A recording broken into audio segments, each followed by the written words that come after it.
0,05. Untuk skor eksperimen kedua, normal. Kalau di SPSS menggunakan Shapiro Wilk. Ini dia. Kita atur 3 digit, 0,19, normal di atas 0,05. Yang kedua 0,3, normal di atas 0,05. Skor eksperimen 2, normal 0,065. Coba kita bandingkan dengan SPSS, apakah sama ya? Eh, yang ini. Kita pilih Analyze, Descriptive, Explore. Ya, kelompoknya di sini, skornya di sini. Pilih Normality, cek nilai p-value-nya, sig-nya. Muncul nggak ya? Ah, ini dia. 0,190, 0,3, 0,650. Jadi hasilnya sama antara Statkal dan SPSS. Seperti itu dia. Jadi eh, tinggal dipilih aja mau menggunakan software yang mana. Intinya kedua software ini membantu dalam proses pengolahan data. Seperti itu. Kemudian contoh yang ketiga, ya, contoh yang ketiga habis itu ada sesi tanya jawab. Jika mau bertanya silakan. Ini sesi yang ketiga saya ambil dari kasus ini. Eh, Pengaruh kecemasan. Nah, itu dia. Pengaruh kecemasan matematika terhadap hasil belajar. Apakah orang yang semakin cemas ketika ujian hasil belajarnya rendah? Jadi itu dampak negatif ya. Semakin tinggi kecemasan membuat hasil belajarnya turun. Berbanding terbalik, negatif. Wah, pengaruh negatif. Benar nggak? Nah, kita lihat dari contoh datanya ya. Datanya, datanya, data eh, data latihan. Nah, ini dia. Ternyata dalam artikel yang tadi, dia menggunakan data kuesioner. Ah, itu dia. Data kuesioner, jadi ada variabel kecemasan, dia mendesain kuesioner. Misalkan saya buat, dia membuat 4 pertanyaan. 4 pertanyaan di kuesioner. Catch 1, catch 2, catch 3, catch 4, itu pertanyaan pertama kecemasan, pertanyaan kedua kecemasan, pertanyaan ketiga kecemasan, dan seterusnya. Jumlah respondennya dalam artikel tadi ada 66. Nah, jadi disuruh siswanya menjawab. Dari jawaban tersebut bisa didapat skor total kecemasannya. Misalkan orang pertama sudah dia isi skor total skor total kecemasannya 19 sampai 66. Dapatlah kita skor total kecemasannya. Nah, kemudian hasil belajarnya. Ternyata hasil belajarnya dia mendesain kuesioner juga. Misalkan ada 10 pertanyaan. Nah, dari 10 pertanyaan itu, ada berapa siswa yang benar 10, ada berapa siswa yang jawabannya benar 9. Kita bisa ngukur benar salahnya. Misal ini jawaban yang benar. Contohnya pada responden yang pertama, dia hanya bisa menjawab yang benar 2. Pada responden kedua, dia hanya bisa menjawab benar 3. Dan seterusnya. Ini jawaban yang benar dari 10 pertanyaannya. Kalau ini, skor total hasil belajarnya. Ini tambah ini, tambah ini, tambah, dapatlah skor total. Nah, biasanya kalau datanya kuesioner, ada namanya uji validitas sama uji reliabilitas. Seperti itu. Tapi pertama kita coba melakukan regresi. Nah, dalam artikel ini, dia melakukan regresi untuk menguji apakah ada pengaruh yang signifikan kecemasan terhadap eh, hasil belajar. Nah, kita coba menggunakan startkal terlebih dahulu. Menggunakan startkal, kita duplikat lagi ya.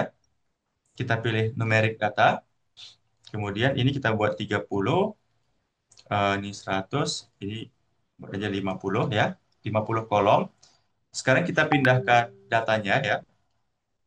Datanya kita pindahkan semuanya. Ini angka, kita pindahkan semuanya sampai sini. Kemudian kita pindahkan ke dalam startkalnya. Ini dia. Oke, sekarang kita beri namanya. Kita beri namanya. Namanya ada di sini. Nah, ini namanya sudah saya buat. Ya, kita pindahkan namanya. Jadi, jadi startkal itu tinggal pindah-pindahin, copy paste, copy paste, copy paste dari Excel ke startkal, Excel ke startkal. Nah, seperti itu dia prinsip kerjanya. Kemudian kita lakukan regresi. Statistik, kita pilih linear regression, kemudian pengaruh kecemasan uh, terhadap skor hasil belajar. Berarti jawaban yang benar lah misalkan. Jawaban yang benar ini skornya, skor hasil belajarnya, jawaban yang benar. Yang mempengaruhi kecemasannya. Nah, dia. Tapi sebelum menggunakan regresi, kita coba lihat visualisasi grafiknya. Kita coba lihat sebaran datanya. Benar nggak trennya itu negatif?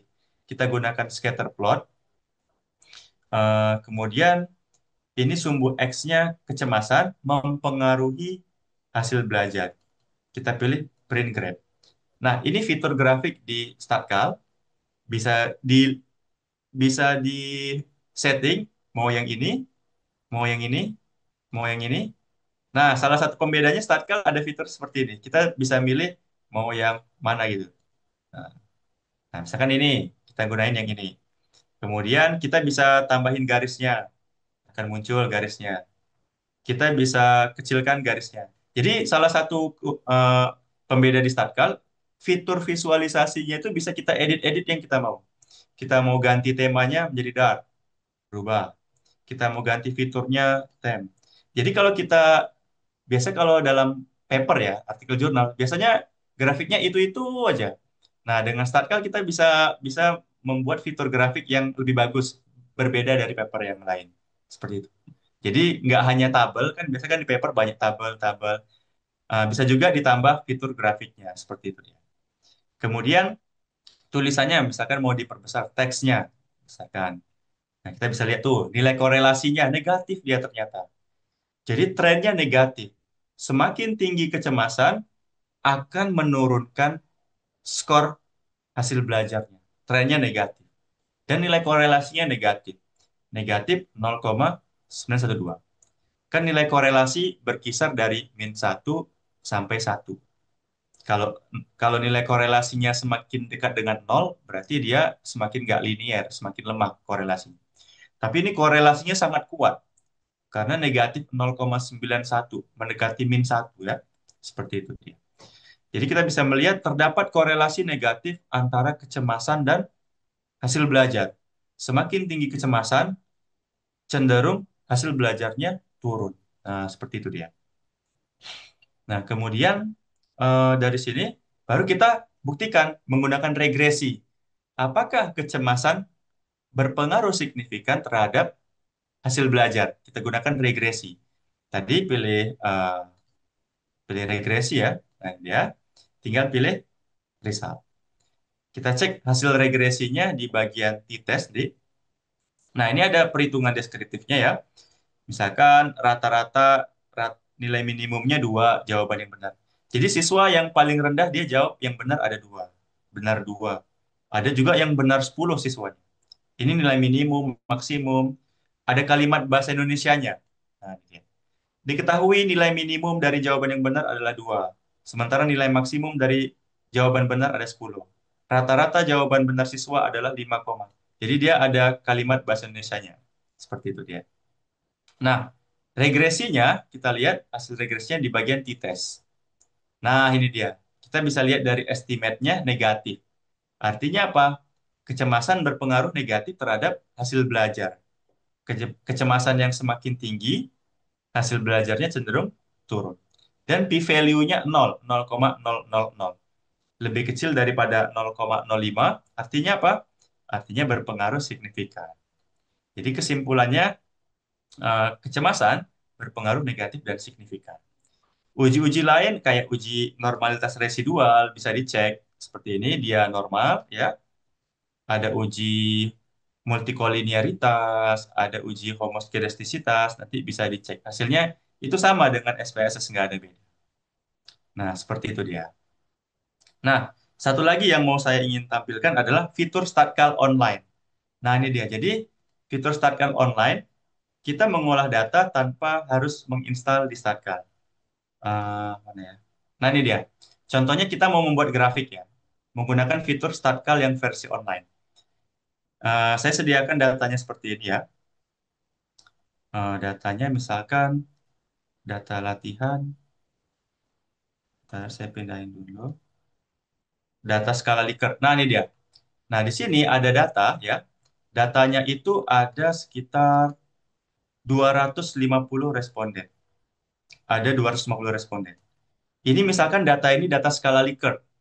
Misalkan satu tidak sangat tidak setuju, dua tidak setuju, tiga kurang setuju, empat setuju, lima sangat setuju. Pertanyaannya ada 22. Kita pengen tahu yang jawab sangat tidak setuju ada berapa, yang jawab setuju ada berapa, yang jawab kurang setuju ada berapa. Caranya adalah kita copy dari sini, kita copy ke bawah. Oke, sudah kita copy. Kemudian kita gunakan fitur Start Call Online bagian yang eh, ini, sebentar, Start Call versi online. Bentar ya, saya pindahin dulu. Oke. Nah, ini dia Start Call versi online yang Start Call for Bar Chart yang tipe satu. Ini online ya. Nah, ini data bawaannya kita hapus saja. Kemudian kita pindahkan data Excel tadi. Nah, ini dia sudah dipindahkan. Kemudian ini sudah dipindahkan ke sini. Kemudian beri labelnya sangat tidak setuju itu satu, tidak setuju itu dua, sampai sangat setuju itu lima. Nah, baru kita dapatkan grafiknya print bar chart. Maka dia akan mencetak grafiknya. Jadi ini mengolah datanya secara online. Jadi tidak perlu diinstal, cuman loading bukanya agak sedikit lama. Itu kelemahannya. Cuman, nah ini dia muncul grafiknya. Coba kita atur seperti yang ini. Nah, kemudian coba kita atur misalkan yang sebentar ya. Horizontal, horizontal, horizontal. Nah, seperti ini. Kemudian ketinggiannya coba kita buat menjadi 700. Nah, ini dia. Jadi, kemudian tabelnya juga muncul. Tabelnya ada di bawah. Ini dia. Kita bisa lihat tabelnya. Untuk pertanyaan pertama yang sangat tidak setuju ada satu orang, 0,4%. Untuk yang tidak setuju ada 10 orang, atau 4%. Yang kurang setuju ada 87. Jadi tabelnya muncul juga. Dan kalimatnya juga ada di bawah. Untuk pertanyaan ke satu, terdapat satu responden menjawab sangat tidak setuju. Kemudian responden menjawab tidak setuju sebanyak 10 orang. Responden menjawab kurang setuju ada 87. Jadi ada kalimat penjelasannya. Ketimbang kita ngitung satu persatu kan susah. Nah, seperti itu dia.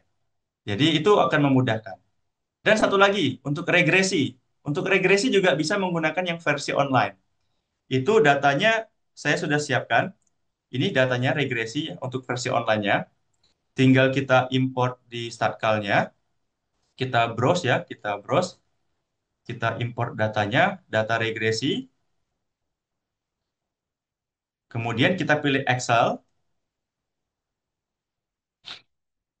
Nah, muncul datanya. Oke. Kemudian kita pilih variabelnya yang mempengaruh, ini jawaban benar, pengaruh kecemasan terhadap hasil belajar, kecemasan. Oke. Sekarang lihat hasil regresinya. Kita lihat hasilnya. Ini untuk uji normalitasnya. Ini lagi proses menghitung dia. Nah, ini uji normalitas, uji homoskedastisitasnya. Ini hasil dari uji regresinya. Sama antara SPSS dengan StatCalc versi online sama. Seperti itu dia.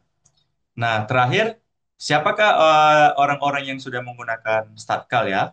Nah, ini beberapa penelitian yang sudah menggunakan StatCalc ya.